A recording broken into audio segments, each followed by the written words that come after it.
A very good morning to all of you. Today I am going to continue the last topic of the chapter, that is the ethical issues. So we have discussed that there are so many products that are made by the biological applications, biological technology, biotechnological methods, but there are some ethical issues that leads to this biotechnological applications not beneficial for us. Now what are these? First one is the genetic modification of organisms. Sometimes they show unpredictable results in which the organisms are when they are introduced into the ecosystem. So sometimes what happens, जो हमारे genetically modified organisms हैं वो क्या है, अपने unpredictable results show करते हैं, the results that are not beneficial for us. सो इस तरह के जो रिजल्ट्स हैं they will create a problem जब हम उन्हें इंट्रोड्यूस करते हैं in the ecosystem. So modification और यूज़ ऑफ लिविंग ऑर्गेनिजम्स जो पब्लिक सर्विसेज के लिए है वो भी कई बार प्रॉब्लम क्रिएट करते हैं with the patent granted. Patent means patent is a right, मतलब ये एक ऐसा राइट है उस पर्टिकुलर पर्सन को या कंपनी को या आप कह सकते हो उसे दिया जाता है जो कोई नई चीज़ को इन्वेंट करता है, कंट्री को भी कह सकते हैं. So these are basically the rights, patent rights होते हैं जो उन्हें मिले जाते हैं जो उस पर्टिकुलर चीज़ को for the very first time invent करते हैं. सो गवर्नमेंट ऑफ इंडिया ने कुछ ऑर्गेनाइजेशंस बनाई हैं जैसे कि GEAC, that is genetic engineering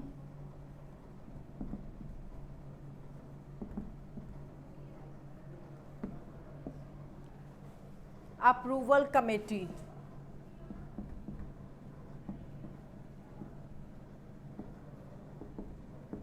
So according to this GEAC, ये जो कमेटीज़ हैं, ये जो ऑर्गेनाइजेशंस हैं, what they do, they decide the validity and the safety of the genetically modified organisms for the public safety. Because अगर ऐसा कुछ नहीं होता तो जो एंगर्ड पब्लिक है उनके बहुत सारे क्वेश्चंस हैं, कंपनीज जैसे आ जाती है कि ये हमारा प्रोडक्ट है, ये उन्होंने बनाया. समटाइम्स क्या होता है कि प्रोडक्ट और टेक्नोलॉजी जो यूज़ करते हैं, आइडेंटिफाई करते हैं, वो काम हमारे फार्मर्स ने किया होता है, हमारी वो इंडाइजीनियस पीपल ने किया होता है. इंडाइजीनियस मीन्स जो उस पर्टिकुलर एरिया के नेटिव्स हैं, तो वहाँ पे मतलब स्पेसिफिक रीजन में उन्होंने बनाया होता है, सब कुछ होता है, लेकिन आके दूसरे लोग उसका बेनिफिट उठा लेते हैं. सो दिस इज़ द कमेटी और ऑर्गेनाइजेशन जो वैलिडिटी, सेफ्टी और ये सारी पेटेंट राइट्स जो हैं वो चेक करते हैं कि वेदर दिस इज़ रियल और द फेक. सो राइस जैसे कि बीइंग यूज़ किया जा रहा है इन द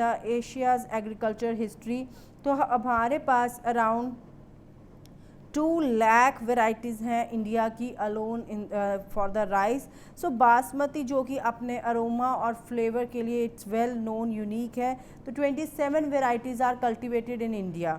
तो बट बासमती जो है इन 1997 अमेरिकन कंपनी ने पेटेंट राइट ले लिया बासमती का through the US patent and trademark office, और उन्होंने अपनी जो है न्यू वैरायटी US में और अब्रॉड में सेंड कर दी. बल्कि ये जो वैरायटी थी बासमती की, that was derived from the Indian farmers variety. तो बेसिकली उसे इंडियन बासमती को उन्होंने क्या करा, they cross same with semi dwarf varieties and claim that कि ये उनकी इन्वेंशन है और नोवेलिटी. नोवेलिटी मीन्स कोई चीज़ जो बिल्कुल न्यू हो.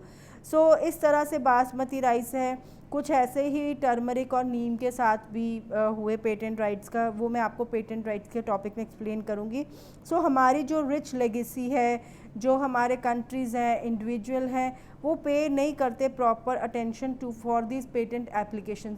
सो all these things are very necessary, very important for our country heritage also. One more thing, आप लोगों ने शायद एक मूवी देखी होगी, I am not aware from that name the movie को, मुझे नेम एग्जैक्टली याद नहीं है. तो उसमें क्या होता है कि एक नॉर्मल लोग होते हैं, normal civilians, they are you can say fighting for their rights, कि जो आयुर्वेदिक मेडिसिन उन्होंने मतलब जो मेडिसिन के लिए केस चल रहा होता है, तो जो सोवट कंपनी होती है वो कहती है ये मेडिसिन हमारी है, बट वो आयुर्वेदिक जो है वो कहते हैं कि नहीं ये हमारी मेडिसिन है, ये हमने बनाई है, ये उसका जो नेम है उसको रीयूज़ करके या उसे कुछ ऐसे चेंज करके अपना नाम दे रहे हैं. So that movie is an example of the ethical issues. So next term that we want to discuss is the biopiracy.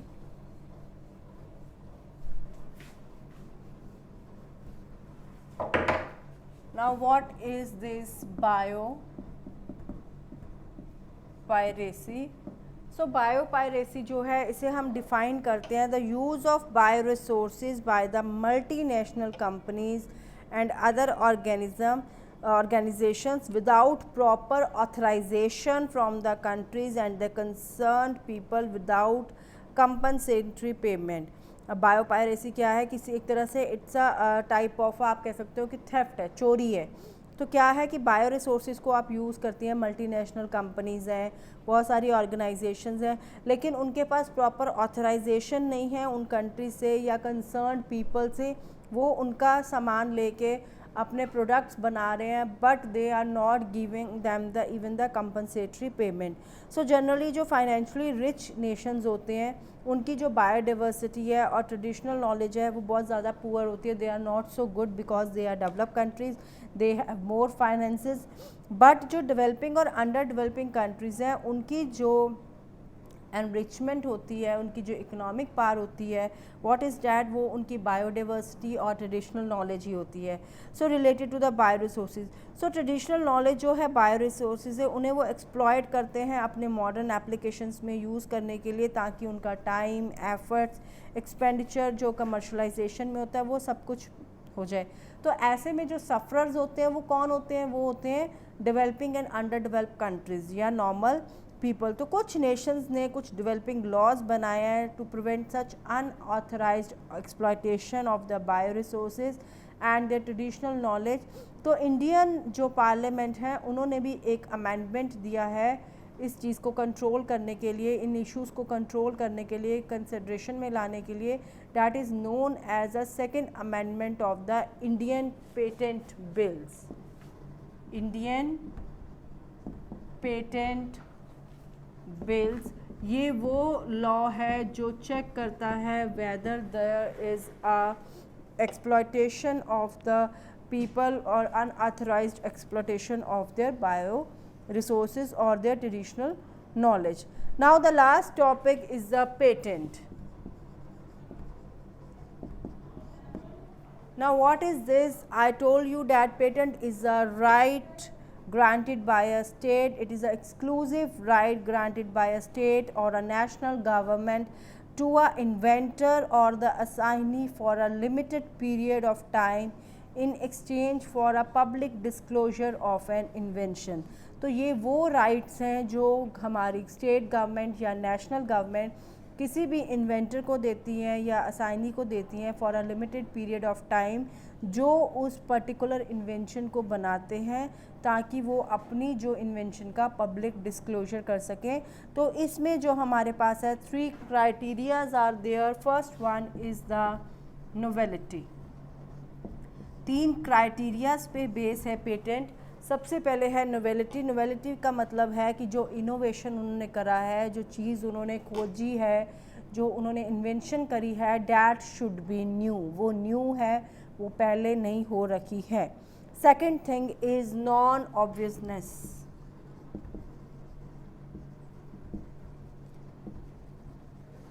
हम कहते हैं ना, नॉर्मली वर्ड हम यूज़ करते हैं, इट्स क्वाइट ऑब्वियस, ये तो पता ही है. तो नॉन ऑब्वियसनेस मीन्स कि ये जो चीज़ है it may not be documented but it is well known. लोगों को पता है इसके बारे में, लेकिन इसके बारे में कुछ भी डॉक्यूमेंटेड नहीं है. And the third thing is the utility. Means उसकी जो पर्टिकुलर यूजेज है फॉर द ह्यूमन बींग्स उस प्रोडक्ट की, वो है या नहीं है, हाउ इट शुड बी. सो उसके बाद बहुत सारी ये जो पेटेंट और बायोपायरेसीज है जो मैंने आपको बताया, इंडिया में इसकी बहुत सारी कंट्रोवर्सीज चल रही हैं with the another countries regarding this. सबसे पहले है टर्मरिक की. Turmeric in the year 1955 patent किया गया यूएस पेटेंट ऑफिस ने to the university of Mississippi medical centre. उन्होंने कहा कि जो टर्मरिक है, use of turmeric in the wound healing use किया जाता है। तो लेकिन पेटेंट ने चैलेंज करा कि ये सबसे पहले यूज़ किया गया था बाय डॉक्टर R.A. मशेलकर, जिन्होंने इस्टेब्लिश करा था कि टर्मरिक जो है एक हीलिंग एजेंट है and it was known in India for centuries. तो ये बहुत सेंचुरी से जो है इंडिया में पाया जाता है और इसके बारे में लोगों को पता है। So the patent was revoked, तो री अपील किया गया कि आप इसको दोबारा से चेक करें।